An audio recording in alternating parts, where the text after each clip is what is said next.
Hey, Sycamore Stars, it's Mrs. Wassinger and Louisa. Louisa is here to help us remember what happened in the last chapter of the book we're reading, Tales of a Fourth Grade Nothing by Judy Blume. We're all the way up to chapter 4 already, and before I start a new chapter, I'd like to ask you guys what happened in the last chapter. Could you remind me what happened? Well, in chapter 3, Fudge wouldn't eat, so he went under the table acting like a dog and said, "No eat, no eat." That's right. And were his mom and dad real impressed by this? No. Not so much. At the end of this short chapter, what happened? What did his dad do? His dad put him in the tub and threw a bowl of cereal on him and said, "Eat it or wear it." Eat it or wear it. I think I'm going to start doing that. What do you think? No. No? No. Okay, go finish your oatmeal now. Eat it or wear it. I finished it already. Well, aren't you lucky? Oh, I'm going to start chapter 4. My friend Mr. Big, my dog, is right here. If he pops in, he might make a cameo. But are we ready? Chapter 4 is called My Brother the Bird. We live near Central Park. On nice days, I like to play there after school. I'm allowed to walk over by myself as long as I'm going to be with friends. My mother doesn't want me hanging around the park alone. For one thing, Jimmy Fargo has been mugged 3 times, twice for his bicycle and once for his money. Only he didn't have any to give the muggers. I've never been mugged, but sooner or later I probably will be. What is a mugging? What happens if someone mugs you? You know? They steal something from you? Yep, they steal something from you. Easy there. My father's told me what to do. Give the muggers whatever they want and try not to get hit on the head. Good advice.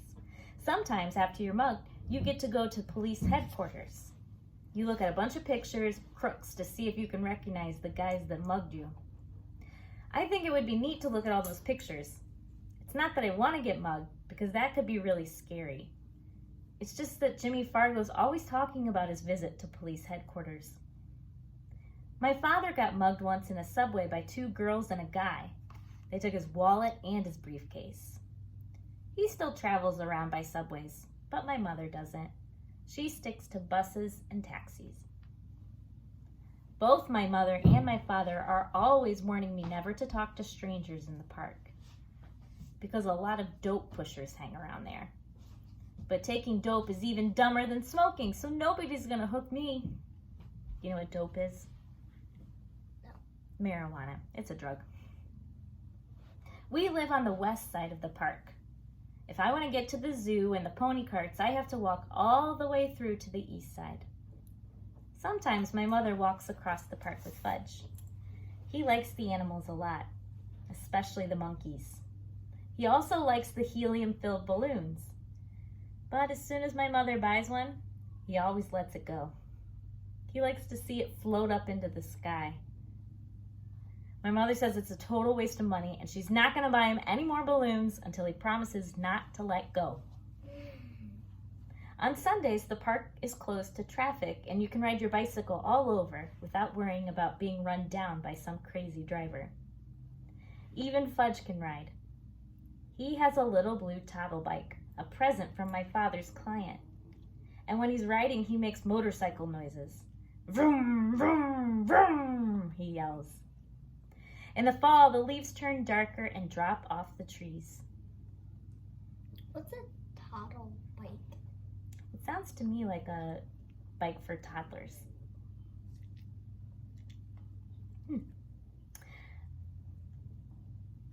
Sometimes there are big leaf piles on the ground. It's fun to jump around in them. I never saw bright red, yellow, and orange leaves until the day my father took us for a drive in the country.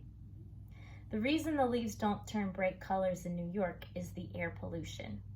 And that's too bad, because yellow and orange and red leaves look really neat. One nice sunny afternoon, I called for Jimmy Fargo and we went to the park. Jimmy is the only kid on my block who's in my class at school, unless you count Sheila, and I don't. She lives in my building on the 10th floor. Henry, the elevator operator, is always making jokes about me and Sheila. He thinks we like each other. Truth is, I can't stand her. She's a real know-it-all. But I've discovered that most girls are. The worst thing about Sheila is the way she's always trying to touch me. And when she does, she yells, "Peter's got the cooties! Peter's got the cooties!" I don't believe in cooties anymore. When I was in 2nd grade, I used to examine myself to see if I had them, but I never found any. By 4th grade, most kids give up on cooties, but not Sheila. She's still going strong, so I have to keep a safe distance from her.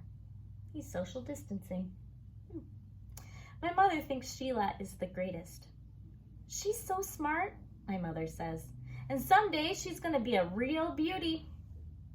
No, that's the funniest, because Sheila looks a lot like the monkeys that Fudge is so crazy about. Maybe she'll look beautiful to some ape, but never to me. Me and Jimmy have this special group of rocks where we like to play when we're in the park. We play secret agent up there. Jimmy can imitate all kinds of foreign accents, probably because his father's a part-time actor. When he's not acting, he teaches a class at City College. Today, when we got to our rocks, who should be perched up there but Sheila? She was pretending to read a book, but I think she was just waiting for me and Jimmy to find out what we'd do when we found her on our own personal rocks. "Hey, Sheila," I said. "Those are our rocks." "Says who?" she asked. "Come on, Sheila," Jimmy said, climbing up. "You know me and Peter hang out here." "Too bad for you," Sheila said. "Oh, Sheila," I shouted, "go find yourself another rock." "I like this one," she said, as if she owned the park. "Why don't you two go find another rock?" Just then, who should come tearing down the path but Fudge. My mother was right behind him hollering, "Fudgy, wait for Mommy." But when Fudge gets going, he doesn't wait for anybody. He was after some pigeons. "Birdie, here, Birdie," he called. The brother of mine loves birds, but he can't get it through his head that the birds aren't about to let him catch them. "Hi, Mom," I said. My mother stopped running. "Peter, am I glad to see you. I can't keep up with Fudge." "Mrs. Hatcher, Mrs. Hatcher," Sheila called, scrambling down from our rock. "I'll watch Fudge for you. I'll take very good care of him. Can't I, Mrs. Hatcher? Oh, please." Sheila jumped up and down and begged some more. Jimmy gave me an elbow in the ribs. He thought that my mother would let Sheila watch Fudge and then we'd be rid of her. We'd be free to play secret agent. But Jimmy didn't know that my mother would never trust Sheila with her dear little boy. Fudge, in the meantime, was screaming, "Come back, birdies! Come back to Fudge!" Then my mother did a strange thing. She checked her watch and she said, "You know, I do have to run back to the apartment. I forgot to turn on the oven. Do you really think you could keep an eye on Fudge for just a few minutes?" "Of course I can, Mrs. Hatcher," Sheila said. "I know all about babysitting from my sister." Sheila's sister Libby is in 7th grade. She's about as beautiful as Sheila. The only difference is she's bigger. My mother hesitated. "I don't know," she said. "I've never left Fudge before." She looked at me. "Peter?" "What?" "Will you and Jimmy help Sheila watch Fudge while I run home for a minute?" "Oh, Mom, do we have to?" "Please, Peter, I'll be right back. I'll feel better if all 3 of you are watching him." "What do you say?" I asked Jimmy. "Sure," he answered. "Why not?" "But I'm in charge of Fudgy, aren't I?" Sheila asked my mother. "Well, I guess so," my mother said to Sheila. You probably do know more about babysitting. Why don't you all take Fudge over to the playground? Then I'll know where to find you. Swell, Mrs. Hatcher, Sheila said. Don't you worry, Fudgy will be just fine. My mother turned to Fudge. Now you be a good boy for 10 minutes. Mommy will be right back, okay? Good boy, Fudge said. Good, good, good. As soon as my mother was gone, Fudge took off. Can't catch me, he hollered. Can't catch Fudgy. Go get him, Sheila, I said. You're in charge, remember? Me and Jimmy horsed around while Sheila ran after Fudge. When she caught him, we decided we'd better go to the playground like my mother said. It was a lot easier to keep an eye on him in a smaller place. Anyway, Fudge likes to climb on the jungle gym, and that way he can't get lost. As soon as we got to the playground, Sheila started chasing me. Peter's got the cooties! Peter's got the cooties! She yelled. Cut that out! I said. So she chased Jimmy. Jimmy's got the cooties! Jimmy's got the cooties! Me and Jimmy decided to fight back. So what if she's a girl? She started it. We grabbed her by the arms. She squirmed and tried to get away from us, but we wouldn't let go. We hollered real loud. Sheila's got the cooties! Sheila's got the cooties! All three of us were so busy that we didn't notice Fudge up on the jungle gym until he called, Pita! Pita! That's how he says my name. What? I asked. See! See! Fudge flapped his arms around. Fudgy's a birdie! Fudgy's a birdie! Fly, birdie, fly! That crazy kid, I thought, running to the jungle gym with Jimmy and Sheila right behind me. But I was too late. Fudge already found out he didn't have wings. He fell to the ground. He was screaming and crying, and his face was a mess of blood. I couldn't even tell where the blood was coming from at first. Then Jimmy handed me his handkerchief. I don't know how clean it was, but it was better than nothing. I mopped some blood off Fudge's face. Sheila cried, It wasn't my fault. Honest, it wasn't. Oh, shut up, I told her. He's really a mess, Jimmy said, inspecting Fudge. And his teeth are gone, too. What are you talking about? I asked Jimmy. Look in his mouth, Jimmy said. Now, while he's screaming, see? He's got a big space where he used to have his front teeth. Oh, no, Sheila screamed. He's right. Fudgy's teeth are gone. Fudge stopped crying for a minute. All gone? He asked. Open your mouth wide, I said. He did, and I looked in. It was true. His top 2 front teeth were missing. My mother's going to kill you, Sheila, I said. Was I glad I wasn't left in charge of my brother? Sheila cried. But it was an accident. He did it himself. Himself. You better find his teeth, I said. Where should I look? Sheila asked. On the ground. Sheila crawled around looking for Fudge's teeth while I tried to clean him up some more. See? Fudge said, showing me all his wounds. Boo-boo here and here. More boo-boo here. His knees and elbows were all scraped up. I'm gonna go get your mother, Jimmy hollered, running out of the playground. Good idea, I called. I just can't find them, Sheila said. Well, keep looking, I yelled. Honestly, Peter, there aren't any teeth here. All gone? Fudge asked again. Not all, I told him, just 2. Fudge started to scream, Want my teeth!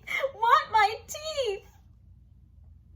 Jimmy must have met my mother on her way back to the park because it only took about 2 minutes for her to get there.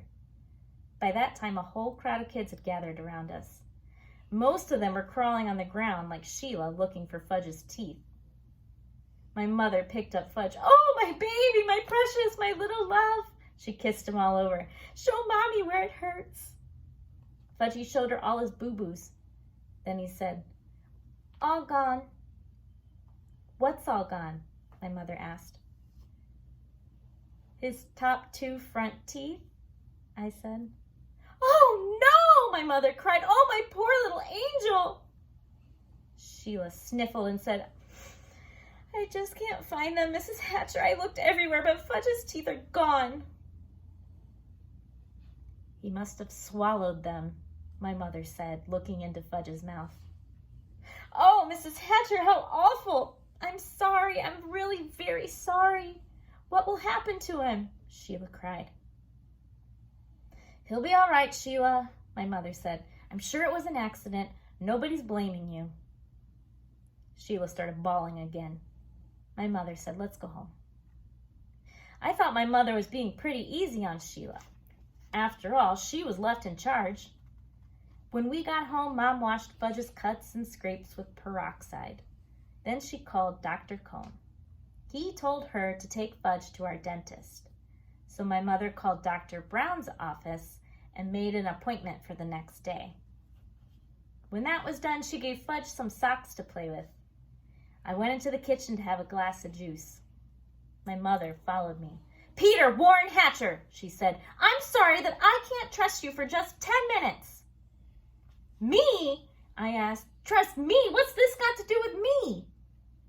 My mother raised her voice. I left your brother with you for 10 minutes, and look what happened. I'm disgusted with you. It was Sheila's fault, I said. You said Sheila was in charge. How come you're mad at me and not Sheila? I just am, my mother shouted. I ran to my room and slammed the door. I watched Dribble walk around on his favorite rock. My mother's the meanest mother in the whole world, I told the turtle.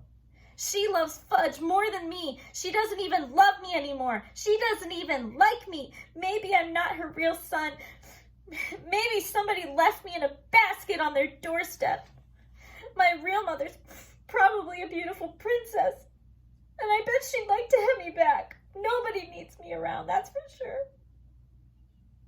I didn't eat much supper that night, and I had a lot of trouble falling asleep. The next morning, my mother came into my room and sat down on my bed. I didn't look at her. Peter, she said. I didn't answer. Peter, I said some things yesterday that I didn't really mean. I looked at her. Honest? I asked. Yeah, you see, I was very upset over Fudge's accident, and I had to blame somebody, so I picked on you. Yeah, I said, you sure did. It wasn't your fault, though, I know that. It was an accident. It could have happened even if I had been at the playground myself. He wanted to fly, I said. He thought he was a bird. I don't think he'll try to fly again, my mother said. Me neither, I told her. Then we both laughed, and I knew she was my real mother after all. Whoa, that was a long but exciting chapter. Thanks for hanging in there. We will be back a few days from now, soon, to read chapter 5. See you later, friends.